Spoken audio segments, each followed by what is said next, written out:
Hello everyone, welcome back to Cogate society YouTube channel. और आज की वीडियो में हम हमारा लास्ट टॉपिक स्टार्ट करेंगे। हमारे शेड्यूलिंग एल्गोरिदम्स का जो लास्ट टॉपिक है वो है फॉर्किंग, है ना। तो बहुत छोटा सा टॉपिक है, ज़्यादा टाइम नहीं लूंगा। फॉर्किंग क्या होती है?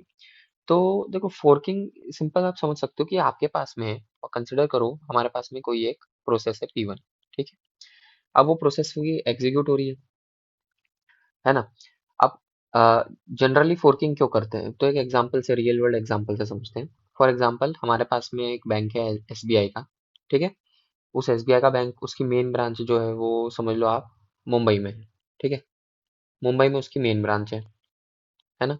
अब अगर फॉर एग्जांपल मैं अगर आउट ऑफ मुंबई हूँ, मैं कहीं भी हूँ, मैं हो सकता हूँ मैं भी इंदौर से हूँ, ठीक है।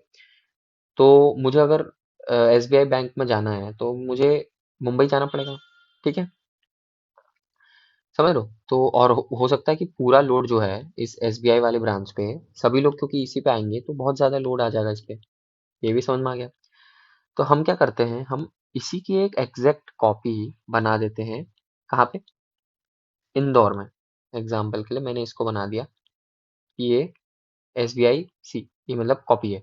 इसके अंदर क्या रहेगा कि ये एग्जैक्ट कॉपी है एसबीआई की, जो मेन ब्रांच है। बट फर्क इतना है कि भाई ये अपना खुद का इसका इंडिविजुअल एक एक स्पेस है जहाँ पे सभी लोग आ सकते हैं। मतलब यहाँ से जितने भी जो दूसरी एग्जीक्यूशन प्रोसेसेस होंगी, मे बी नॉट प्रोसेस और may be the commands, let's say commands, तो C1 कमांड हो गई, C2 कमांड हो गई, C3 कमांड हो गई, वो सारी इस वाली एसबीआई पे आ सकती है जो कि इंदौर में है, ठीक है। ये वाली जो है ये इंदौर में है, समझ गए। अब क्या होगा, ये जो मतलब ये एक तरह से छोटी ब्रांच है इसकी, है ना। मतलब क्या होगा, जो भी एक्शन ये लेगा, इसके पूरे एक्शंस रिफ्लेक्ट होंगे यहाँ पे। मतलब ये सारी इन्फॉर्मेशन इसको देगा कि भाई आज C1 कमांड आया, उसने कुछ दिया, मतलब कोई भी कमांड एग्जीक्यूट करा, फिर वो उसने इसको बताया कि भाई C1 कमांड आया था, इसने ये एग्जीक्यूट करा, फिर C2 कमांड आया, उसने ये चीज एग्जीक्यूट करी। मतलब जो भी चीज हो सकती है, मे बी प्लस हो गया, मतलब मे बी एडिशन हो गया, या फिर नेगेशन हो गया, जो भी ऑपरेशंस रहते हैं एग्जाम्पल के लिए, ठीक है। तो इस तरह से आप फोर्किंग समझते हो। अब इसको हम लोग करते कैसे हैं? तो देखो सिंपल है। हमारे पास में है ना, मतलब एक क्वेश्चन से समझते हैं। लेट से हमारे पास में इफ कंडीशन है। If P1, if PID is equal zero, then let's say print hello, let's say print parent, else print let's say child, ठीक है। सिंपल सा क्वेश्चन है ना। ये है। और इसके ऊपर एक फोर्क का ऑपरेशन कॉल हो रहा है। लेट से ये हो गया हमारा फोर्क, ठीक है। हमने फोर्क को कॉल करा, है ना। हमारी P1 प्रोसेस, मतलब ये हमारा कोड है ना। इस तरह से हमारा कोड एग्जीक्यूट होगा। अब कोड क्या होगा, मान लो प्रोसेस P1 आई, इस कोड को एग्जीक्यूट करने। P1 ने देखा कि अच्छा यहाँ फोर्क कमांड लिखा हुआ है, वो क्या करेगा, वो खुद को डिवाइड, खुद की कॉपी बना लेगा, नॉट डिवाइड करेगा, उसकी कॉपी बना लेगा। कि कॉपी कौन सी रहेगी, लेट से C1, child one, copy one, जो भी समझ लो।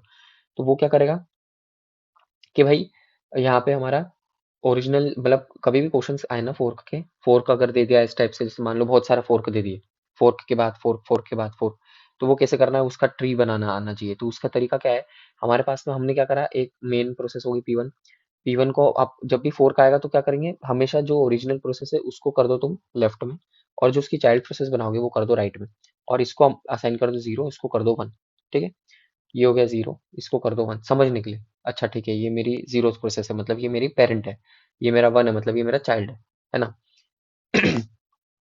सिमिलर वे में हम अब नेक्स्ट क्या करेंगे, मान लो एक और फोर्क रहता है इसके नीचे, मतलब ये फोर्क जो है वो 3 टाइम्स कॉल हो रहा है, तो मैं क्या करता, फिर से इस पे कॉल आता, है ना। तो यहाँ पे C2 बन जाता, ये दूसरा कॉल आया। यहाँ पे C1, यहाँ पे क्या था, C3 आ जाता।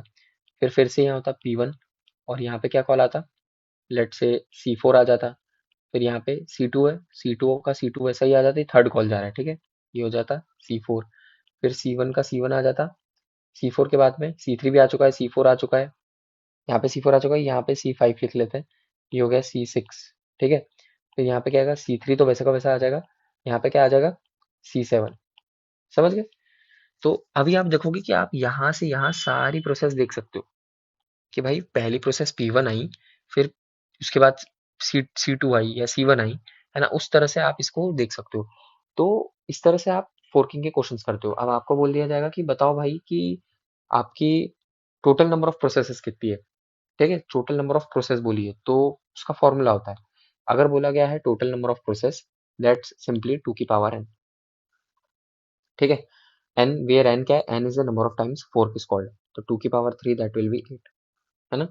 अब अगर किसी ने बोला कि total number of child process बताओ, तो वो क्या होगा? 2 की power n minus one, that will be 2 की power 3 minus one, that is 7। समझ गए? इस तरह से हम लोग इन फोर्क वाले क्वेश्चंस को करते हैं, है ना? अब इसके बाद में वो हो सकता है आउटपुट भी पूछ ले, बोल दिया आपको पहले कि यार ये तो निकाल लिया आपने, अब आप बताओ आउटपुट क्या होगा? तो वो क्या बोलेगा कि भाई पीआईडी जिसकी जीरो है वो पेरेंट प्रिंट कर, नहीं तो चाइल्ड प्रिंट कर। तो ये वाला जब फर्स्ट टाइम एग्जीक्यूट होगा तो ये पेरेंट प्रिंट करेगा, ये चाइल्ड प्रिंट करेगा। ये फिर क्या करेगा? पेरेंट प्रिंट करेगा, चाइल्ड प्रिंट करेगा, parent child, parent child, parent child, parent child, ऐसे प्रिंट करते चले जाएगा, है ना? पहले इसको प्रिंट लेवल को लेंगे, फिर इसको लेंगे और फिर इसको लेंगे, इस तरह से चलेगा। तो ये होती है ओवरऑल आपकी फोर्किंग, ठीक है? और ये सिस्टम में जो जनरली हम लोग इसके लिए कमांड्स रहते हैं, अब वैसे जनरली सी प्लस प्लस में हम लोग ऑपरेटिंग सिस्टम जो लिखते हैं, है ना, मशीन कोड लैंग्वेज में, उसमें हम लोग फोर्क कमांड का यूज करते हैं ताकि ये यूज हो जाए, है ना? तो ये मैंने आपको बेसिक फोर्किंग का बता दिया। कभी कभी कुछ क्वेश्चन आ जाते हैं न्यूमेरिकल्स, तो वो मैंने आपको बता दिए, है ना? जैसे ये एक न्यूमेरिकल हो गया, इसको हम कैसे करेंगे ट्री बना के, वो मैंने बता दिया। ट्री बनाते आगे ना तो फोर्किंग का एक भी क्वेश्चन आपको मुश्किल नहीं लगेगा, कोई सा भी क्वेश्चन दे देंगे तो आप कर लोगे, ऐसा रहता है, ठीक है?